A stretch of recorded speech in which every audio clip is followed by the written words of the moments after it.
फिर दिन हुआ पुरानी रात का, करे सो शुक्र हम खुदा की जात का, खुदा की जात का, नया फिर दिन हुआ। आज की आयत। तब नैनवा के बाशिंदों ने खुदा पर ईमान लाकर रोज़े की मुनादी की और अदना व आला सब ने टाट ओढ़ा। यूना 3:5 आयत। अजीज़ों, एक बार पतरस ने यीशु से पूछा, अगर मेरा भाई मेरा कसूर करे तो मैं कितनी बार उसे मुआफ़ करूं? यीशु ने जवाब दिया, 7 के 70 बार। अगर हम मल्टीप्लाई करें तो ये 490 का नंबर बनता है। खैर, हम इंसान अपनी फितरत से बखूबी वाकिफ़ हैं। किसी को मुआफ़ करने का अंसर हम में बहुत कम पाया जाता है, या कभी मुआफ़ कर भी दें तो ये एहसान के ज़ुमरे में आता है, मगर खुदा की ज़ात का कोई एहसानी नहीं। ज़रा सोचिए, हम कितनी बार खुदा की नाफरमानी करते, ढेरों झूठ बोलते और कई गुनाह हमसे सरजद होते हैं, मगर वो हर बार हमें मुआफ़ करने और सारी नाराज़गी से पाक करने में सच्चा और आदिल है। अजीज़ों, आज एक बार फिर यूना नबी को याद करते हैं।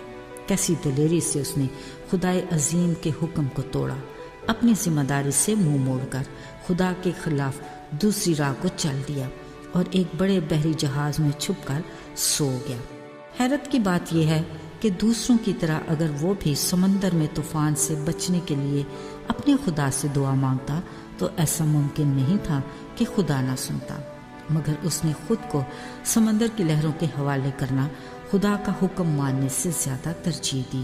पर खुदा ने उसे जिंदा रहने का एक और मौका फराहम किया।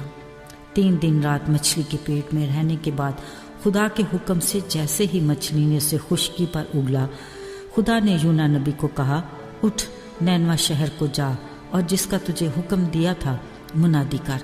फिर जैसे ही वो नैनवा शहर में दाखिल हुआ, उसने खुदा की तरफ से लोगों को खबरदार किया और कहा, 40 रोज़ के बाद नैनवा शहर तबाह कर दिया जाएगा। ये खबर पूरे शहर के लिए बेहद परेशान कुन थी। शायद वो यकीन ना भी करते, मगर उन्हें अंदाज़ा था कि यूना एक नबी है। वो उस खुदा का पैगाम लेकर आया है जिसे वो नहीं जानते।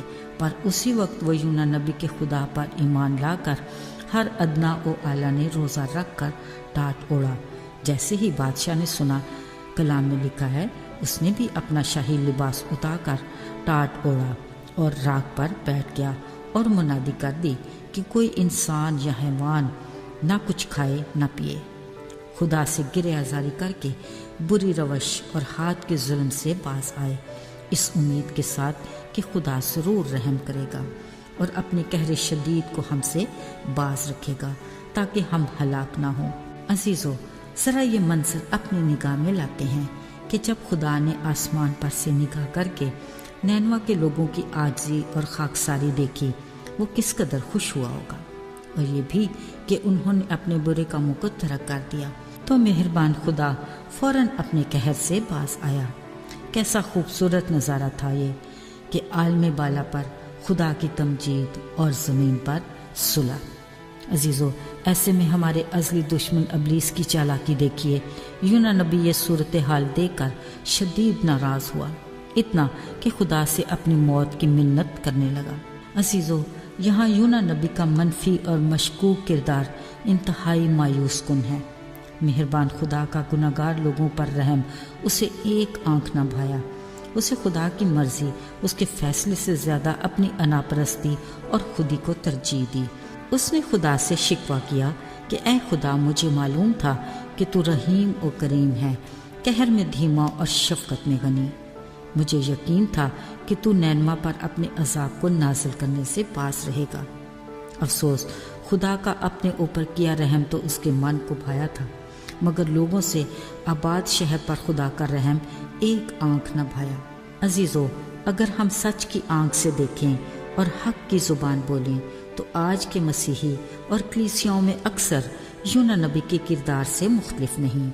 हम गुनाहगारों पर खुदा का रहम हुआ और उसके बड़े फजल की बदौलत اس کے گھرانے میں شامل ہوئے، مگر کوئی دوسرا گنہگار نئے سرے سے پیدا ہونے کے بعد مسیح کے گھرانے میں شامل ہو جائے تو ہم خدا کے فیصلے اور مرضی کے بیچ میں اپنی انا پرستی کی ایک دیوار کھڑی کر دیتے ہیں۔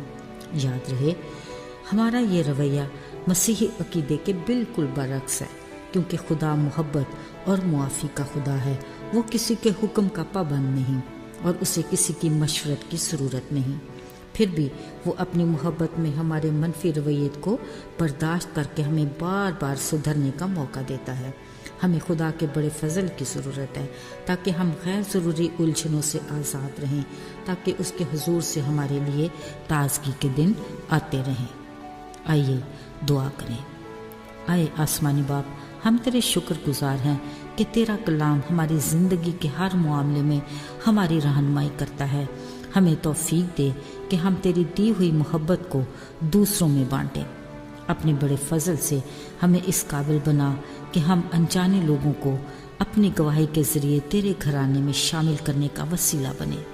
ہمارے سلوک اور رویے کو اپنی مرضی کے تابع رکھ، یسوع کے مبارک نام میں، آمین۔